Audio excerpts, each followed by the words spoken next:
All right, what's up, guys? I'm back today with another tier list. Today, we're going to be ranking the undefeated fighters in the UFC, the ones that are going to be in the GOAT potential. They could potentially become the GOAT of the sport. Some can become champ. Some are good, mid, or untested. That's the categories we're going to be rocking with today. There are, to my knowledge, 18 undefeated fighters in the UFC. So let's get right into it, starting off with Peyton Talbott. I'm going to put he can become champ. This guy's potential is the moon. Like, what do they say? The sky is the limit for this guy. I mean, he just looks so impressive in his last fight.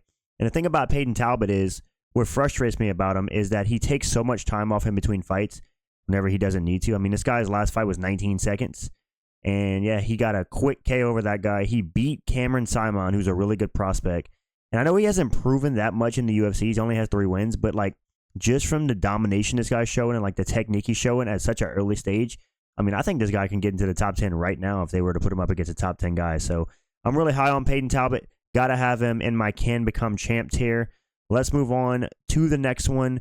We got Michael Morales. I'm going to put Michael Morales in the good tier. Listen, Michael Morales is doing his thing. He's made the rankings, so respect to Michael Morales. I think he's number 13 at welterweight. He ran through Neil Magny, as you should. He beat Jake Matthews, which is a really good win. Jake Matthews is a solid, fighter. Max Griffin, it's okay. Alan Fuchib and Trevin Giles. He got some solid wins in the UFC, and he's found himself in the rankings at welterweight. He's got some 3 finishes out of his 5 fights. So Michael Morales is always dangerous. I don't think his grappling's been tested too much, but I'm going to put him in that good tier. I think he's solid. Nothing crazy, though. I don't think this guy's going to become champ, but maybe he can become like top 8, top 7. Let's move on to the next one. We got Lerone, the 33-year-old prospect Murphy. Lerone Murphy is 100% going in the mid-tier. Listen, I don't know, man. I can't put Lerone Murphy in anywhere but mid. I've seen this guy fight, and I'm just not impressed. He looks like a featherweight version of like Leon Edwards, just less technical and less impressive. I mean, he just went to war with Dan Ige. I know he won that fight, but Lerone Murphy, in my opinion, he's made it into the rankings at featherweight, and he's just not that impressive. I mean, you look at his UFC fights, he does have, 2 finishes, but outside of that, it's a split decision, another two split decisions, or no, a split draw, a split decision, and his last 3 wins are decisions. And listen, I get he's beating these guys, like he's beating the crafty vet in Edson Barboza, and he's beating the crafty vet in Dan Ige, but I want to see some finishes, and I just haven't seen anything overly impressive by Lerone, a 33-year-old prospect Murphy, to say that he's going to become champ or going to even become top 5. I think he's due to lose his O pretty soon with his fighting style. Let's move on to the next one on this list. We got Danny Barlow. I'm going to put Danny Barlow in the mid-tier as well. Listen, Danny Barlow, this guy went to war with Nickal or Tikhonov. I don't know how you say that name, but that was a split decision, and that guy was, I'm pretty sure he was like 0-2 in the UFC, so not a great look. And then he got a win by punches versus Josh Quinlan. So, I mean, it's not like Danny Barlow is like the most impressive guy. Is he from the UK? Is Danny Barlow from the UK? No, he's from the US. But yeah, I'm not overly impressed by Danny Barlow. I could put him in the untested tier, but for now, I think he's kind of mid, I'll be honest. Let's move on to the next one on this list. We got Daniel Marcos, which I'm going to put in the mid tier as well. Listen, this guy robbed Davey Grant, and he arguably just freaking robbed, what's his name? Adrian Yanez. Now, granted, I don't think Yanez deserved that win. It should have went to a draw maybe, but that fight, I don't know. He didn't overly impress me too much, and he didn't have any great wins. He 100% lost to Davey Grant. If you've seen that fight, you know. Davey Grant won that fight handily. The judges gave it to him by split decision, which is crazy. So this guy has 2 split decision wins in the UFC, a couple decisions, a no contest from a groin kick. It's like, this guy's all over the place, so I got to have him in the mid-tier for me. I'm not overly impressed by Daniel Marcos. Let's move on to the next one, Mick Parkin. I'm putting Mick Parkin in the mid-tier as well. Listen, guys, this video, I'm being harsh on critiquing these guys. Mick Parkin, I mean, this guy's he's winning unanimous decisions at heavyweight. I'm just not that impressed. Over guys like Jamal Puaguez, over guys like Cal Machado, Muhammad Usman, Lucas Brzezinski, who's like 1-5 in the UFC. So I think Mick Parkin, the fact that he is going to decisions and not finishing bottom feeder heavyweights. Can you imagine what Tom Aspinall would do to these guys? It would be unfair. He would unalive them. Either way, Mick Parkin, he's decent, but I don't think he's going to be. I mean, he might become top 5 at heavyweight. Who knows? Because the division's so shallow and so crap. But I don't rate Mick Parkin very high. He's okay. He's nothing special. I'm going to put him in the mid category. He's okay. He's undefeated, so you got to say something about him. Let's move on to the next one. We're going to go with Farid Basharat. My guy, another mid fighter, bro. I'm just pulling him out left and right. Farid Basharat, I mean, I just don't rate this guy very highly. He couldn't hurt a fly. He struggled against Victor Hugo. I know he handily won the fight, but I don't know. He made it competitive against Victor Hugo, which I don't rate very highly. And Farid Basharat, I mean, what is he in the UFC? He's 1-2-3-4-0, and he's got 1 finish. But the guys, he has fought no one. I mean, Damon Blackshear, decent win, but outside of that, this guy has little to no finishing ability. He's got submissions, but in terms of KO power, we're grasping at straws here for Farid Basharat. I'm just not too impressed with him. So the homie's gotta go in the mid tier. Sorry about it. Let's move on to another one. We got Sharaputdin Magomedov. I'm gonna put him in untested. Listen, a lot of people would put Shara in the mid tier, but I'm going to put him in untested because the UFC just keeps feeding this guy strikers. So I don't think it's fair to say he's mid until we see him up against a grappler who's good and he can, like, defend the takedowns. Hey, UFC, Bo Nickal versus Shara Bullet, book it. Either way, I think he's fighting another striker in Michael Venom Page. So I guess you could put Shara in the mid tier, but he is finishing guys. He's fighting often. And, yeah, man, I want to see him face a grappler after Michael Venom Page. I don't want this guy to get any more layups. He's faced nothing but strikers who are very mid on the feet. So I'm going to put him in the untested tier. But depending on his next performance, he might go in the mid tier. Who knows? Renan Nakamura next. We're going to put him in the untested tier as well. Renan Nakamura, he's got what? 1, 2, 3 wins in the UFC. A KO over another Japanese guy. Decision over Fernie Garcia and Carlos Vera. So nothing crazy. He's got some wins in the UFC, but he's still relatively untested, I'd say. A decent up-and-comer, you know. Renan Nakamura, look out for him. He's going to be taking over the UFC. No, I'm joking. But yeah, I think he's untested still in this current stage in his career. Let's move on to another guy. Azamat Murzakanov. I'm putting him in the good tier. Listen, Azamat Murzakanov, he's got some solid wins. I mean, we're talking a KO over Alonzo Minifield, a decision over Dustin Jacoby, who just KO'd Vitor Petrino, a TKO over Devin Clark. That's a solid win. And yeah, man, I think Azamat Murzakanov, he's in the rankings at light heavyweight, and I think he can beat some guys in the top 8 of that division. So look out for this guy. He's got some KO power. He's not unbeatable, but he's good. I do think he's good. Do I think he can become champ? Probably not, but he's good. He can get top 5, I think, in the future. So got to put some respect on his name and put him in the good tier. Let's move on to another one. We got Ray Tesuria. I'm going to put him in the untested tier. This guy has 1 fight in the UFC. I think he's like 22 years old. Yeah, let's see how old he is. Ray Tesuria is 22, yeah. So he's very young. He's got 1 win against Carlos Hernandez, and that's it in June. So he does have an upcoming bout at UFC 312 scheduled for February. So let's see how he does in that. But untested, only 22 years old, so can't be too harsh and critical of this guy. He's still very young. Let's move on to the next one. We got Gene. I'm not even sure how to say this guy's last name, but I'm going to put him in the untested tier too. Gene Matsumoto. He's undefeated. He has 2 wins in the UFC, a guillotine over Dan Argueta, and a back-and-forth fight with Brad Katona. So nothing amazing yet. I think people said he went to war with Brad Katona, but it was a good fight, and he ended up pulling out the UD in that fight. But nothing like crazy over the top in terms of like impressing me, you know. Just untested. Yeah. Shout out to Gene Matsumoto. That's how you say his name. Let's move on to the next one. We got Umar Nurmagomedov.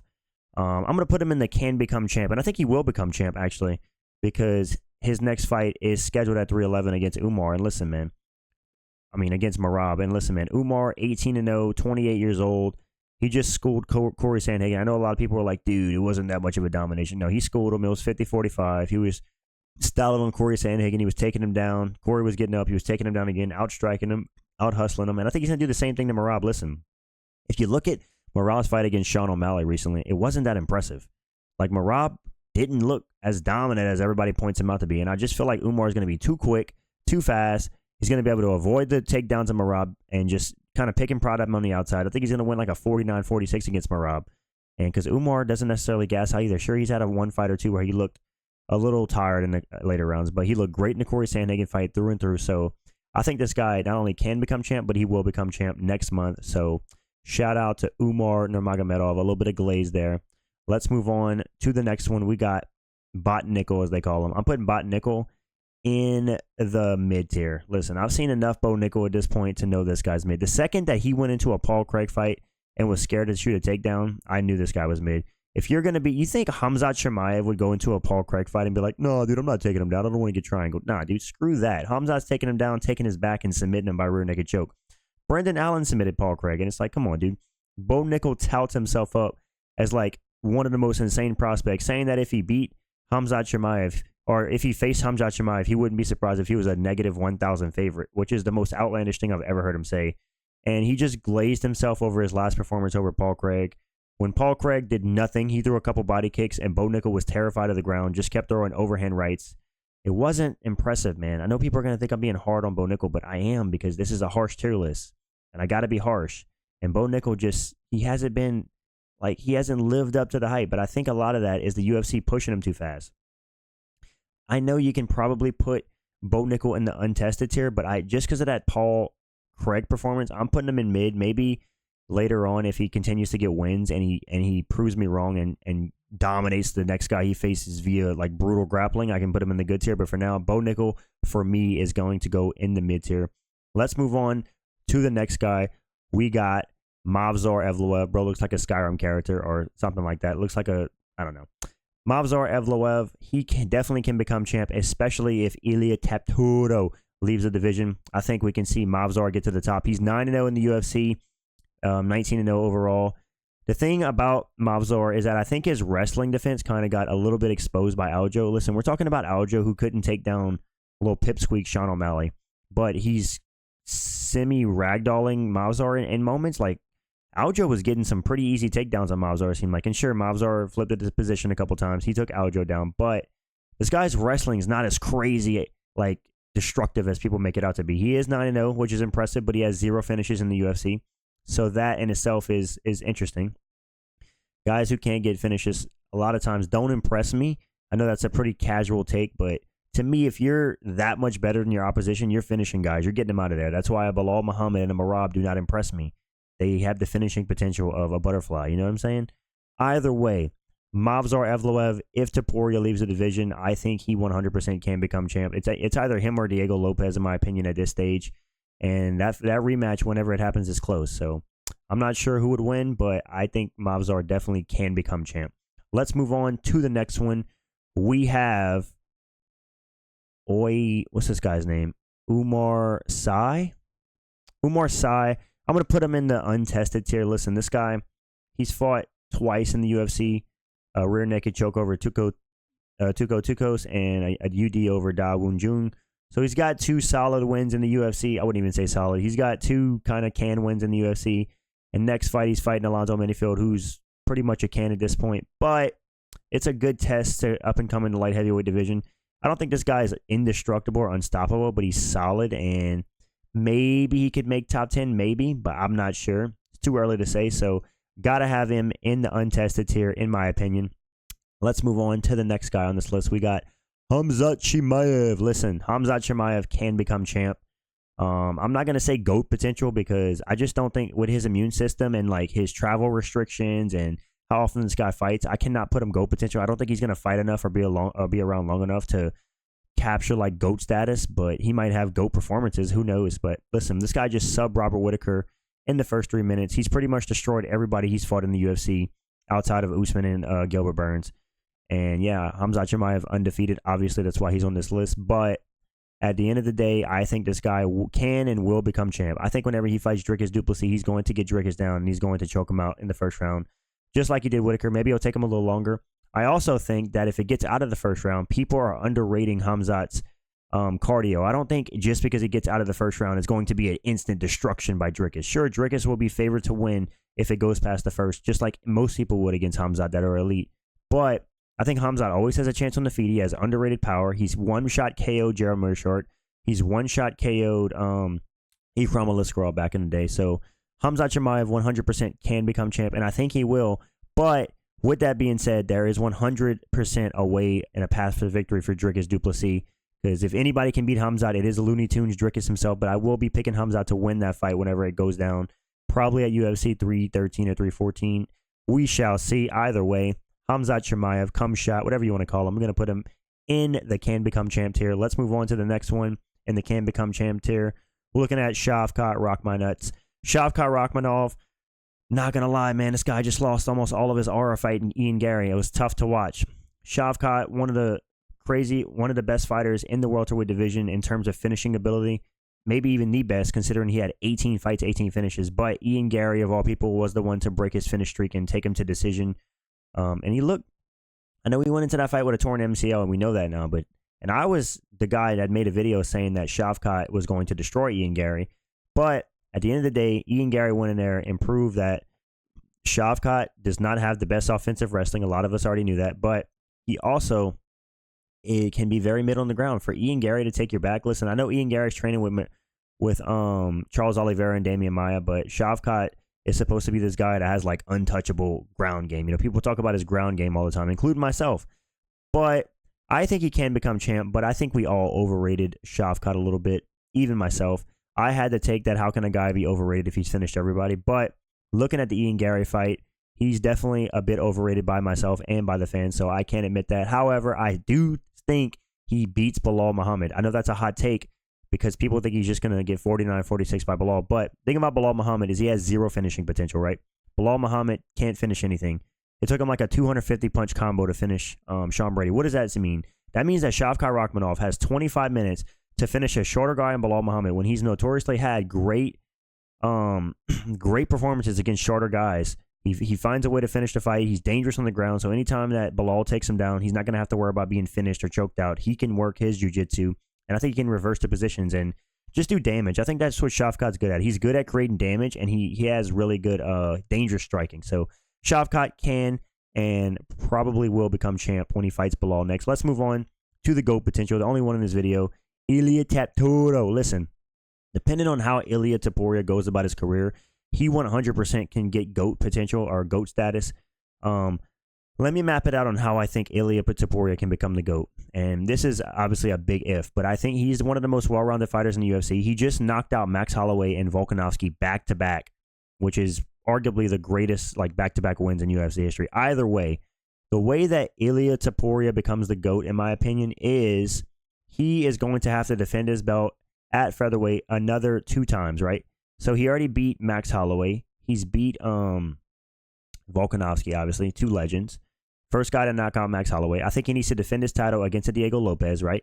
And then after that, he needs to defend his title against Movsar Evloev. So that would be 3 title defenses, right? Move up, if Makhachev's still around, beat Makhachev, defend the lightweight title once, and then if he's gutsy, this is what would solidify GOAT status for Ilia. I know this is a bit delusional, but then go up to welterweight and then claim that title. If this guy beat Max, Volk, Makhachev, defended titles in 2 divisions, and then gained the welterweight strap, there's no doubt in my mind that this guy would be the greatest fighter we've ever seen. We've never seen anything like that. Do I think it's obviously a crazy far-fetched? Yes. Ilia Topuria at welterweight, that's a tough one. He's going to be crazy outsized, but I think he does have a shot against Makhachev. I do favor Makhachev to win that fight, but he does have a shot. He's talking about moving to lightweight. I hope he stays around in featherweight and defends his title a couple more times just to build the fight with Makhachev or just build his legacy up a little. Moving up and like dipping out of featherweight so fast, it's kind of disappointing. But I think if he takes the path that I said, he 100% has GOAT potential. Will he? Maybe not. He does. He did say he wants to retire by 30. He's almost 28, so 2 years to get all that done is tough money, especially for a guy in Ilia that doesn't fight crazy often. He seems to fight like once every like 8 to 12 months, depending. But yeah, this is my opinion on the tier list for the undefeated fighters in the UFC, guys. Let me know if I forgot anyone. Let me know what you guys think. Tell me if you agree with the guys in the mid tier and if they're mid, because I think guys like Farid Basharat are mid. I just wasn't impressed, but I'm not impressed by your performance. And Mick Parkin taking absolute cans to decision. It's not impressive. Daniel Marcos, Robin Davey Grant shouldn't even be undefeated. Danny Barlow going to split decisions with cans. It's like, Lerone Murphy, the 33-year-old prospect, has yet to get a impressive win in the UFC, in my opinion. Bot Nickal, not shooting takedowns on Paul Craig. Yes, I know these are all casual takes, boys, but listen, it's my opinions at the end of the day. Let me know if you agree or disagree. That's what makes these videos fun. Guys in the comments, whether you agree or disagree, drop a comment, drop a like if you enjoyed the video, subscribe if you're new, and yeah, man, I appreciate all the support on the channel recently, but I'm out of here, guys. Peace.